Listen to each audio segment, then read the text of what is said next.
Ek hou graag vir ons die nagmaalsformulier voor ons dan oorgaan om die gebruik daarvan. Die nagmaal bestaan uit 5 punte. Dit gaan oor herinnering, oor eenheid, oor sekerheid, vertroue en blydskap. En daarom is die eerste vraag, ons geniet die nagmaal want dit herinner ons aan Jesus en wat hy vir ons gedoen het. Dit maak die nagmaal anders as die ander eredienste. Die nagmaal is die manier waarop ons as gelowiges bymekaar kom om te onthou wat Jesus kom doen het. Dat hy sy lewe vir ons afgelê het soos 'n koringkorrel wat fyn gemaal word, dat ons brood kan hê om te eet, en soos 'n druiwekorrel uitgedruip word vir wyn. Jesus leer ons deur die brood en die wyn om te onthou wat hy vir ons kom doen het. Jesus het die volle en permanente premie vir ons versekering betaal. Ons onthou dat hy gekom het om ons te wys hoe 'n kind van God moet lewe, en nou nooi hy ons om net soos hy vir God te lewe deur die woorde volg my. Die nagmaal is 'n uitnodiging om in Jesus se voetspore te volg. Ons geniet die nagmaal want ons behoort aan God se gesin. Waarvan verseker die nagmaal ons? Die nagmaal verseker ons dat net so seker as wat ons die brood breek en eet, die wyn kan drink en proe, net so seker is dit wat Jesus vir ons gedoen het, 'n werklikheid. Omdat Jesus vir ons die brood van die lewe is en sy lewe vir ons gegee het, weet ons met volle sekerheid dat ons deur die gebruik van die nagmaal 'n waarborg, met ander woorde volle sekerheid het, dat hy ons sonde op hom geneem het en daarvoor betaal het. Die nagmaal is ons waarborg dat God ons sondes vergewe het, omdat ons in Jesus as ons Here en Verlosser glo. Ons word as kinders van God versorg. Verder, ons geniet die nagmaal, want dit getuig van die omvattende dekking wat ons geniet. Ek dink nie ons verstaan altyd, as ek 'n oomblik kan afwyk van my teks, wat gebeur by die doop nie. As ons by die doop kom en God verbind hom aan ons, dan verbind hy hom aan ons vir alle tye. Elke gedoopte het die volle sekerheid dat hy enige tyd op God se knoppie kan druk. Maar net soos in 'n goeie versekering ook, gaan die goeie versekering nie altyd uitbetaal elke keer wanneer ons eis nie. Partykeer gaan die versekering sê, maar hoorie so, dit was mens nou jou eie skuld gewees. Vat die punch. Ander keer gaan die versekering genadig wees. Ons sê, ons kan sien, jy kon niks hieraan gedoen het nie. Ons betaal uit. En hierdie omvattende versekering bly myne en joune vandat ons gedoop is. En dit is daarom dat gedooptes die nagmaal kan geniet. Want dit verseker ons net opnuut weer dat God vir ons verseker het. Die nagmaal is 'n versekering van ons vereis om op so 'n manier te lewe dat ons almal kan sien. Ons kom al die vereistes van die versekering na, omdat ons God en ons naaste liefhet. Die Heilige Gees lei ons deur die skrif om meer en meer soos Jesus te word. Dit beteken dat ons meer en meer met ander sal saamleef en saamwerk, wat ook deur die Heilige Gees gelei word, om Jesus te volg. Hoe meer ons almal leef soos Jesus, hoe meer sal die wêreld weet dat ons sy disippels is. Want dis Jesus se liefde wat ons maak soos wat hy is. Verder, ons geniet die nagmaal, want dit getuig van ons vertroue in hom wat ons versekering onderskryf het. En as ek weer kan afwyk my teks af, en weer na die doop kan verwys. Dis vir my die hartseerste, wanneer mense vergeet, God het my versekering onderskryf, met sy seun aan die kruis en die oop graf. En dan gaan soek hulle ander versekering. Ons versekering weet ons, dat al kan ons harder as ons nou die versekering het en weet dat die versekering van ons vereis, dan kan ons al hoe harder daarin werk om te sorg dat ons nie die versekering se voorwaardes verbreek nie. Dit beteken dat ons in tye van voorspoed aan God die eer sal gee en in tye van nood sal sorg dat ons net by hom sal aanklop vir hulp. Ons sal nie gaan vir roofparte nie, want ons versekering vir verkeerde doeleindes gebruik of misbruik nie. Maar getrou bly aan hom, aan wie ons behoort, omdat ons weet, hy is getrou, hy is regverdig, hy is barmhartig, hy is genadig. Laastens, ons geniet die nagmaal, want dit gee ons die geleentheid om ander te vertel hoe bly ons oor ons versekering is. kan ek dit in gewone taal vertaal. Ons kan by ander mense gaan brag dat ons die beste versekering het. 'n Mens wat sy honger versadig is en wie sy dors geles is 'n gelukkige mens. Die nagmaal is soos die voorgereg by 'n ete. Ons weet, die beste lê nog voor. Hierdie klein stukkie brood en die klein slukkie wyn vertel vir ons reeds dat ons maar net kan droom oor wat God vir ons voorberei. Wat is beter as wat ons ooit sou kon uitdink of droom. En daarom is ons reeds dankbaar en vol vreugde, want ons weet niemand kan ons versekering klop nie. Ons kan met vreugde lewe, in die sekerheid, dat ons vir tyd en ewigheid volledige dekking het. En ons wil vir almal daarvan vertel. En ek en jy moet dit doen wanneer ons met ons mond bely wat ons met ons harte glo. En daarom gaan ons nou staan vir ons belydenislied. En dan kan die drie, Tannie Charlotte en Lena en Christa, kan jy dit voor my kom skies? Ek gaan nou, as ons klaar die lied sing, ek wil vir julle sê hoekom ek hierdie drie gekies het. Vir julle drie, terwyl ons sing, kom vir my vorentoe en dan kan julle hier kom sit, asseblief. Kom ons staan vir die belydenislied.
Toe ek 15 jaar gelede hier gekom het, was hier 4 Bybelstudiegroepe.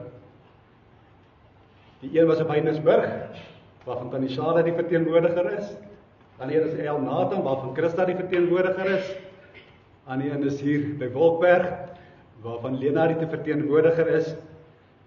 En nou is ek die verteenwoordiger van die 4de een, want die ander wat daar was in die 4de groep, Mias, Piet, Tryda, is reeds klaar by die Here.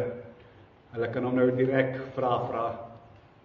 En daarom is vir my 'n besondere voorreg om hierdie 3 dames dan vanoggend hier te hê. En dan die oop plek is dan ook wat ek wil hê. By die Paasmaaltyd waar die Here Jesus die nagmaal ingestel het, is daar altyd 'n oop plek gedek. En die plek noem hulle die Elia-stoel. Want Maleagi vertel vir ons, sodra Elia gekom het, sal die Messias kom. En daarom wil ek hê vanoggend by daardie leë plek moet jy ook in gedagte hou, dis jou plek. Jy kan ook vanoggend in die gees daarin sit. Maar dit is ook te gelykertyd die simbool daarvan dat ons sê, kom gou, Here Jesus. Ja, kom gou. En daarom, as jy vanoggend 'n gas is hier by ons, en jy sal in jou eie gemeente die nagmaal gebruik het, dan nooi ek jou om dit saam met ons te geniet, as kinders van die Here. Want ek gaan nou die instelling doen, en dan daarna, ek gaan die eerste, ek sing 1 keer, en dan sing julle vir my terug, en dan sal ek die instelling daarna, woorde daarna, wat Paulus vir ons gee in 1 Korintiërs 11 gebruik.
Die Here Jesus het in die nag waarin hy oorgelewer is, brood geneem, en nadat hy God daarvoor gedank het, het hy dit gebreek en gesê, dit is my liggaam, dit is vir julle, gebruik dit tot my gedagtenis.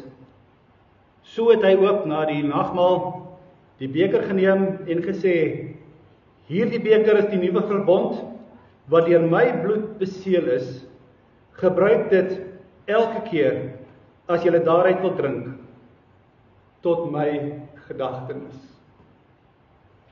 Jy het 'n glasie gekry, as jy die beker wil gebruik, dan het my met die hand 'n aanduiding gee, dan bring ek die beker vir u, maar kom ons gebruik, dan luister ons na die lied, wat Rina vir ons voorberei het.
Ek wil die Here loof met alles wat in my is. Ek wil sy heilige naam loof. Ek wil die Here loof en nie een van sy weldade vergeet nie. Dis hy wat al my sonde vergewe, wat al my siekte genees, wat my red van die graf en my met liefde en ontferming kroon. wat my die goeie in oorvloed laat geniet, my die jeugdige krag van die arend skep. Loof die Here, alle hemelwesens, wat hom dien en sy wil doen, almal wat deur hom geskep is, loof die Here op al die plekke waar hy heers. Ek wil die Here loof. Amen. As ons gebed vir die einde van die preek, dan kan julle teruggaan. Baie dankie. Terwyl ons sing, lied 353. Vir die woorde asseblief, Toby. Die Heiland is gebore, soos Theo reeds voorspel. En hou daaraan vas. Christus is hier teenwoordig. Baie dankie, kom ons sing dit, en dan kan julle teruggaan. Baie dankie.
Die feit dat ons Heiland gebore is en dat ons as gemeente volgende jaar 50 jaar van genade gaan vier, als as gevolg van God se liefde vir ons, het ons die kalender vir hierdie jaar, vir volgende jaar so 'n klein bietjie aangepas en ons het 'n nuwe prentjie gesit.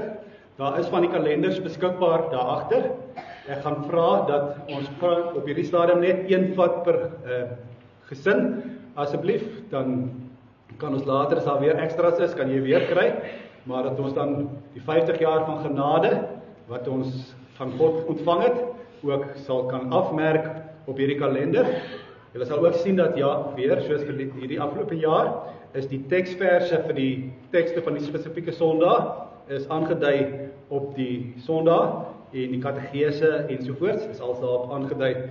So, asseblief, neem vir jou een, waarmee ons kan sê, maar so hou die Here ook sy gesin op hoogte van wat aangaan.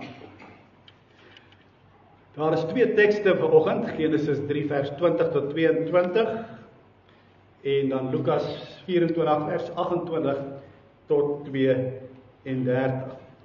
En ek het die boodskap uitgestuur en gesê julle moet vir my laat weet wat julle daarvan dink, en toe het iemand my so 'n goeie boodskap gestuur het ek van gesê sy moet preek vanoggend, maar sy wou nie. Genesis 3 vers 20.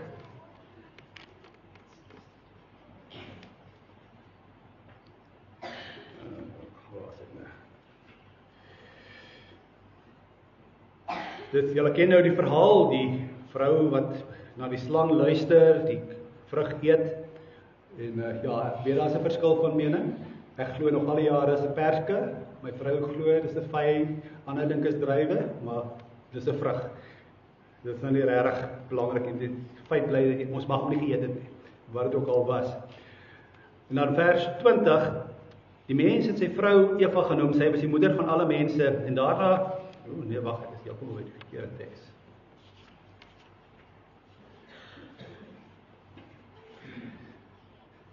Die mense het nou die sonde gedoen, ek nou die verkeerde teks hier weet. Hulle eet die vrug, en dan vra die Here, dit is vers 10, en nie vers 20 nie. Die mense het geantwoord, ek het nie gehoor wandel in die tuin, ek het bang geword, want ek is kaal. Die ou vertaling het gesê, ek is naak. Ek sal net iets 'n bietjie sê oor die woord. Toe het ek weggekruip, en die Here vra toe, hoe het jy te wete gekom dat jy kaal is? Het jy tog nie van die boom geëet, waarvan ek jou verbied het om te eet nie? En die mense het geantwoord, die vrou wat jy my gegee het om my by te staan, sy het my van die boom se vrugte gegee, en ek het geëet. So tipies mens, beskuldig nie altyd iemand anders. Toe vra die Here God vir die vrou, wat het jy nou gedoen? En sy het gesê, die slang het my mislei, en ek het geëet. En die Here God het sê vir die slang, wat jy gedoen het, sy sê, vervloek onder al die diere, op jou maag sal jy seil, en stof sal jy eet, jou lewe lank.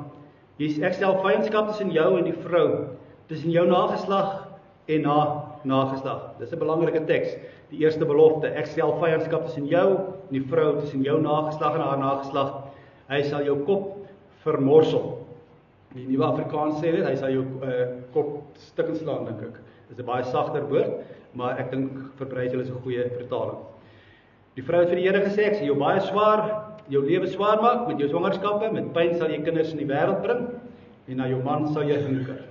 En vir die mens het God gesê, omdat jy na jou vrou geluister het, en geëet het van die boom waarvan ek jou verbied het.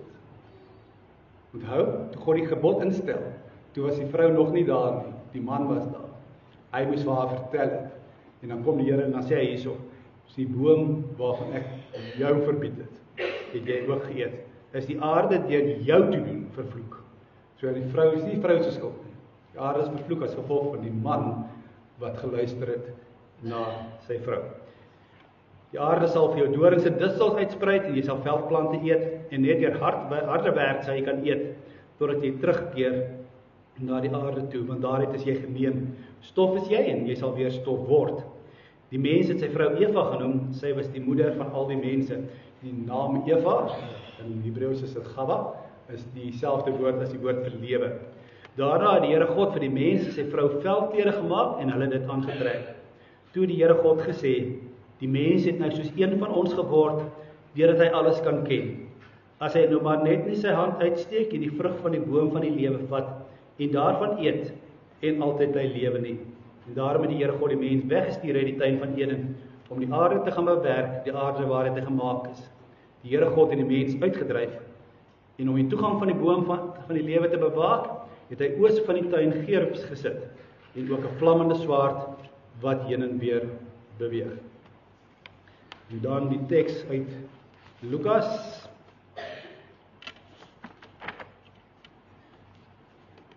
24, dis die verhaal van die Emmausgangers.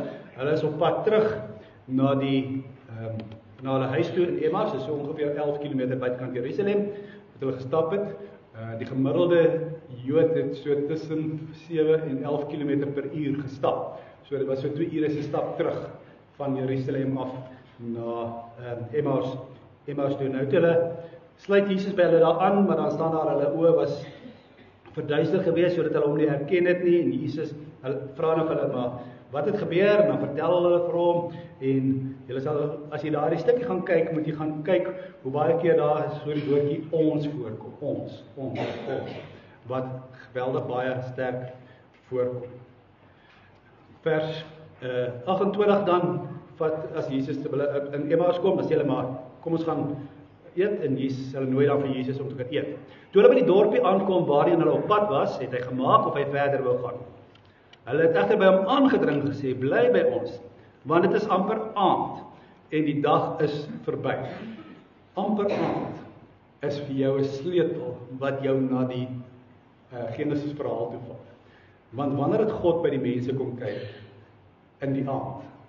So die woordjies daarso, dit was amper aand, dit was amper tyd vir God, om te kom kuier. Dis die konnotasie wat Lukas maak. Help ons dan om te verstaan, die dag is al amper verby. Hy het toe ingegaan, om by hulle oor te bly. En terwyl hulle saam met hulle aan tafel was, neem hy die brood, vra die seun, breek dit en gee dit vir hulle.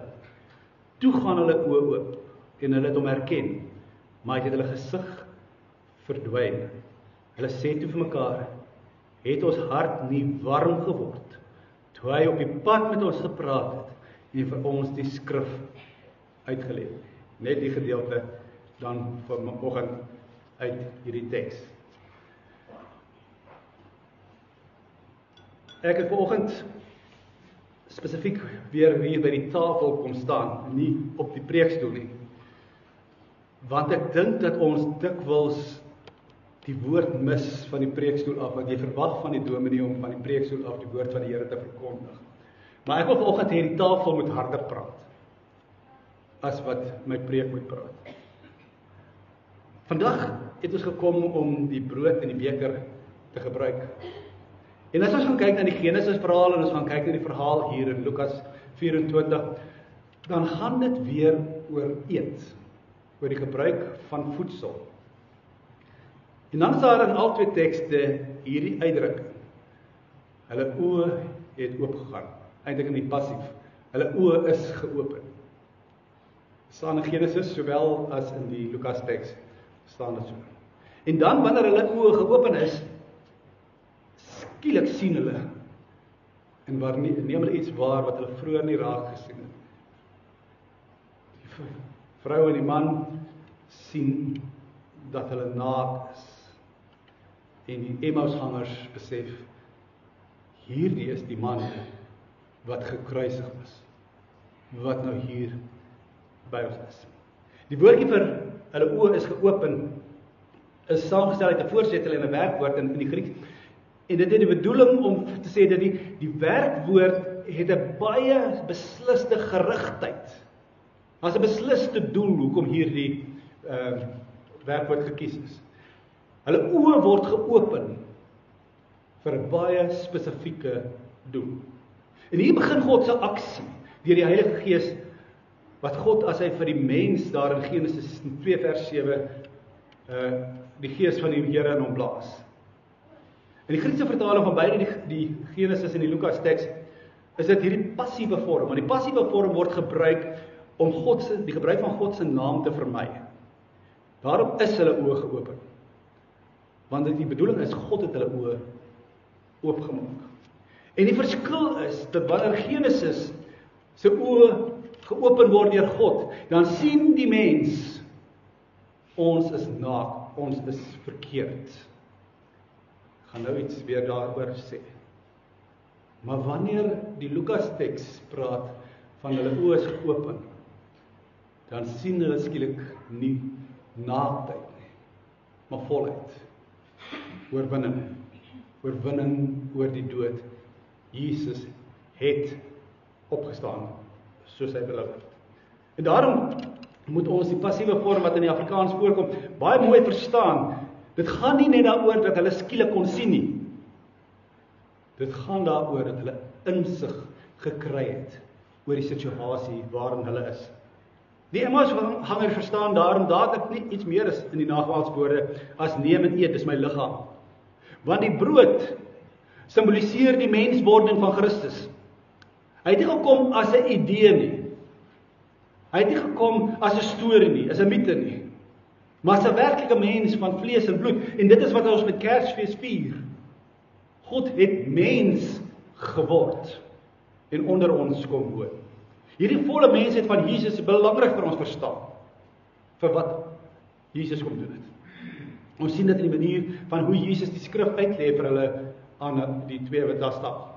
Hulle staan skielik iets van die betekenis van Jesus se koms.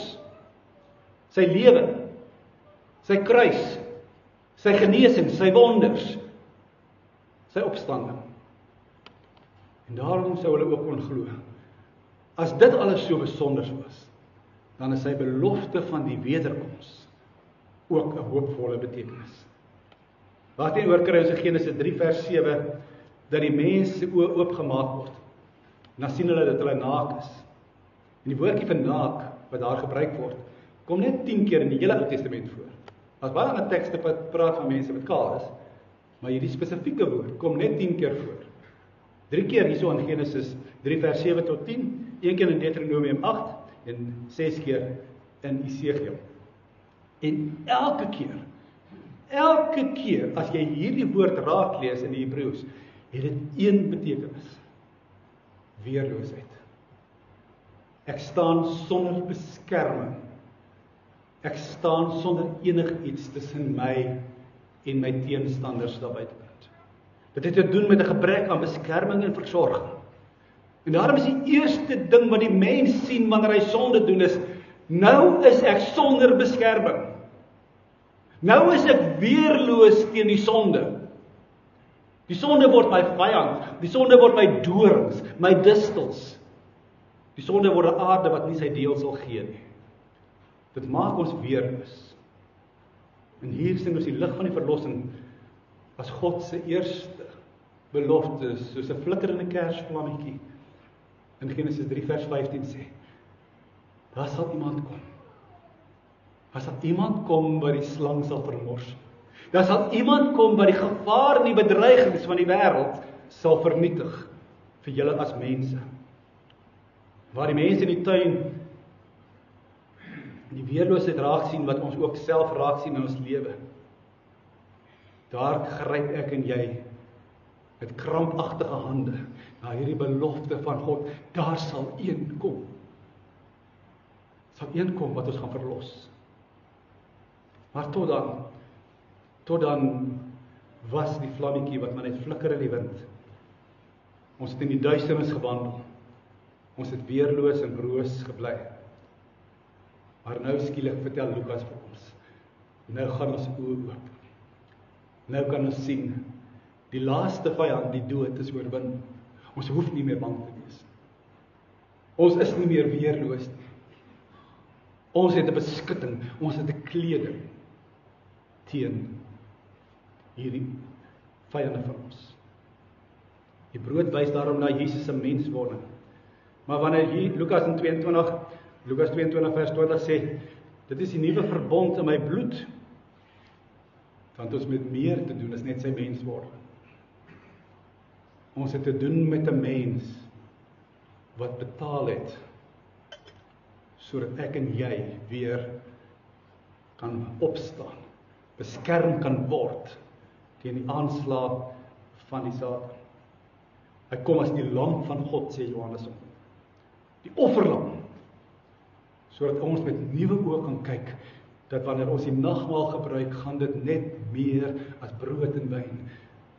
Dit gaan oor die seun van God wat geoffer is aan die kruis, sodat ek en jy nie meer weerloos hoef te wees voor die oordeel van God. In die nagmaal sien ons nie net sy gebroke liggaam nie, maar ervaar ons dat God ons oë en ons harte oopmaak vir sy liefde en sy verlossing. Ons kan net kyk met nuwe oë wat deur God self vir ons oopgemaak is.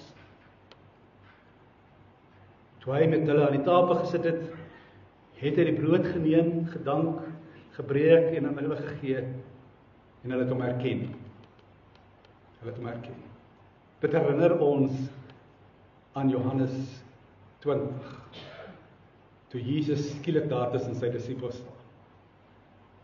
En dan Thomas wat sê, ek sal nooit glo nie, totdat ek my vingers in die wonde gedruk het en my vuis in sy sy. Wat sê Thomas? Thomas sê, voor ek hom nie herken as die opgestane Here nie, sal ek nie glo nie. En broers en susters, dit wat die nagmaal vanoggend vir my en vir jou wil oproep om te doen. Herken Jesus as die een wat mens geword het, gelei het, gesterf het, maar wat opgestaan het uit die dood het. Hy lewe. Telkens hoor ons die woorde in die skrif wat sê, in Jesaja 6 en dan ook in die Nuwe Testament, mense kyk en hulle sien niks nie.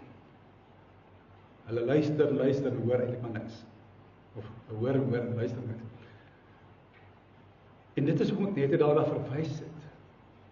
Jy kan deur die mall gaan stap, in die winkels gaan stap, en jy kan al die goed sien van Kersfees.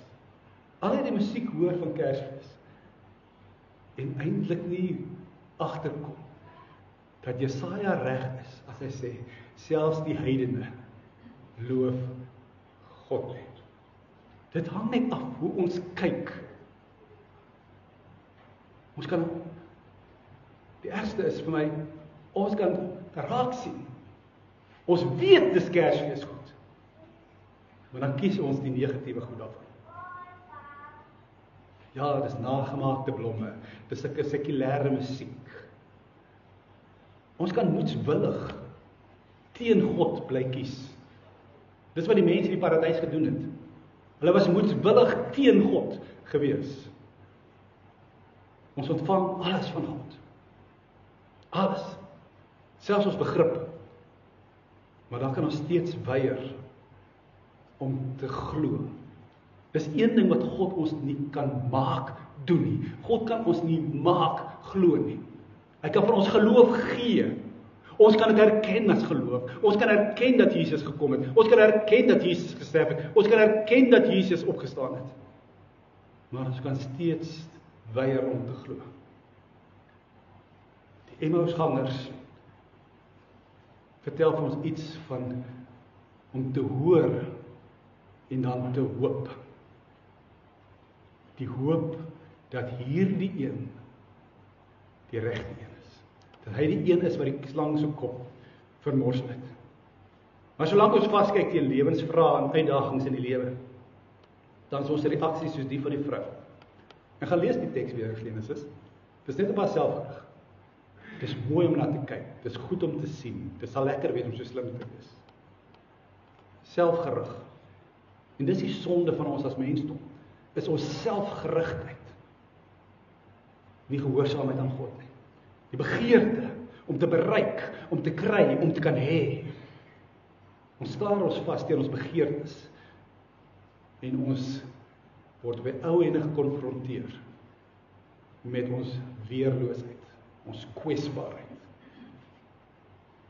Want met al daai groot sorg waarmee julle dames die kerstafels gaan voorberei, gaan mense dit opeet sonder om regtig eers te kyk na al jou voorbereiding.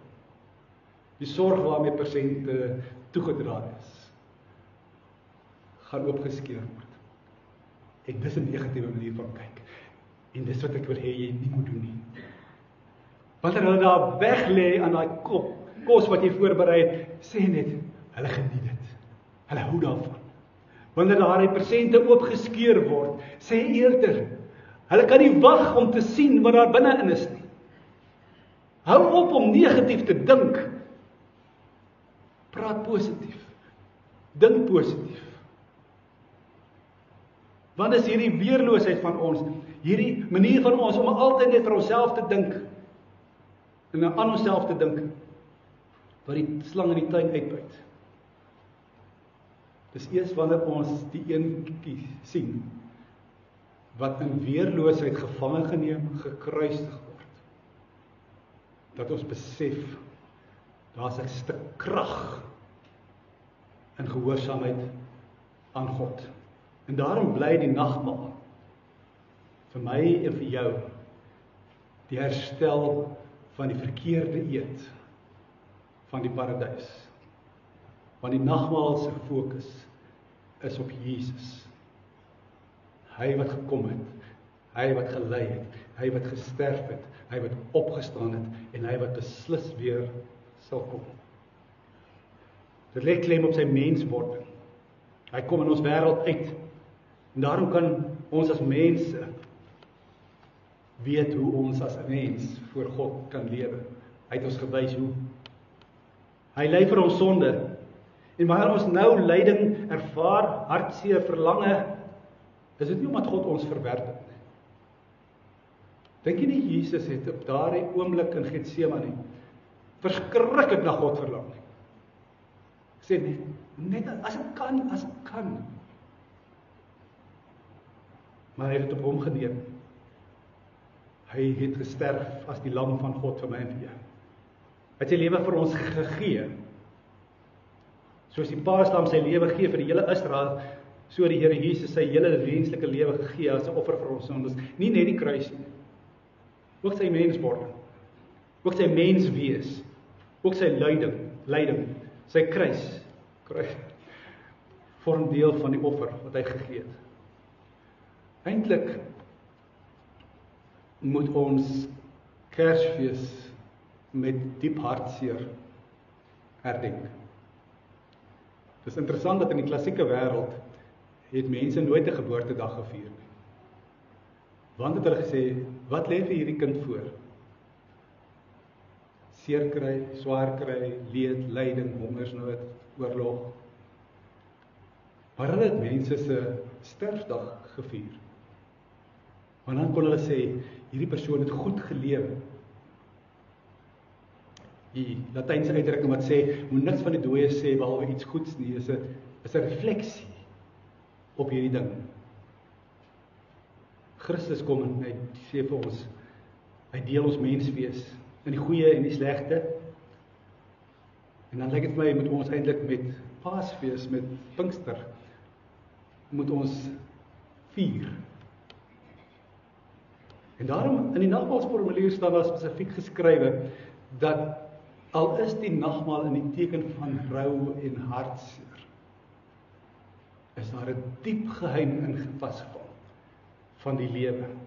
Die lam van God word op Kersdag op die offeraltaar geplaas. Die kruis was die aansteek van die offervuur. En daarom die opstanding is die voltooiing van Jesus se woord, toe hy gesê het, tetelestai, dit is volbring. Dis afgehandel. En daarvan wil die nagmaal ons voortdurend herinner. Onthou, dis volbring. Wat Jesus kom doen het, deur sy lewe, van sy geboorte, sy lewe, sy kruisiging, sy opstanding, is dat hy gesê het, nou kan julle toegang hê tot die Vader. En ek en jy ontvang daar 'n stuk nagmaals hoop. Hy sal ons kom haal. En waartoe gaan ons? Nie na 'n tafel met 'n stukkie brood en 'n slukkie wyn nie, maar tafels wat kreun. Bruilofstafels. Eet is nie sommer net eet nie. Dis 'n wonderlike geleentheid waarin ons volgens Genesis kan sien. Ons kan ook kry en net die negatiewe, net die slegte, net ons weerloosheid raak sien. Of ons kan die brood ontvang uit die hand van die Here, soos daardie manne aan die tafel daardie aand. En kan sê, maar nou weet ek. Nou weet ek, Christus is die rede. Hy is die opstanding tot die ewige lewe. Daarom wil ek van jou vra, van die krib na die tafel, na die kruis, na die tafel te Emmaus, na die tafel hier by Wolkberg, en wanneer jy uitgaan na die tafels toe, daar buite, mag jou hart brandende bly, warm bly, vir die Here Jesus en wat hy gedoen het. Hierdie advent, as jy deur die winkels en so loop, luister na die lied, na Jingle Bells, en onthou van engele wat die oorspronklike een gesing het. Stap daar deur en kyk na die liggies, en dan onthou jy, wie is die ware lig in die lewe.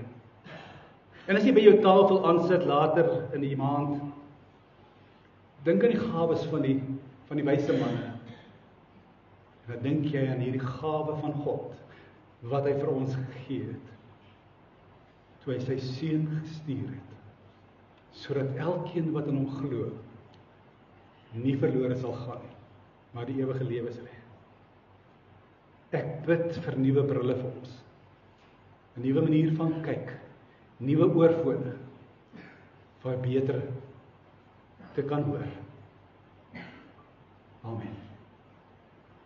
Skus Toby, my gebed is op die masjien.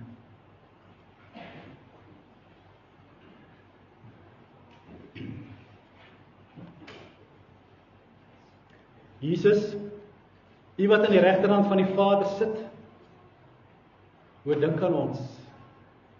En mag ons nie sien vir wie U waarlik is. Wees ons genadig. Amen. Ek gaan nou vra dat ons afsluit met die Elgar lied, gaan nou heen in vrede, en dis wat ek vir julle toebid in hierdie tyd. Mag julle as julle reis veilig by julle bestemming.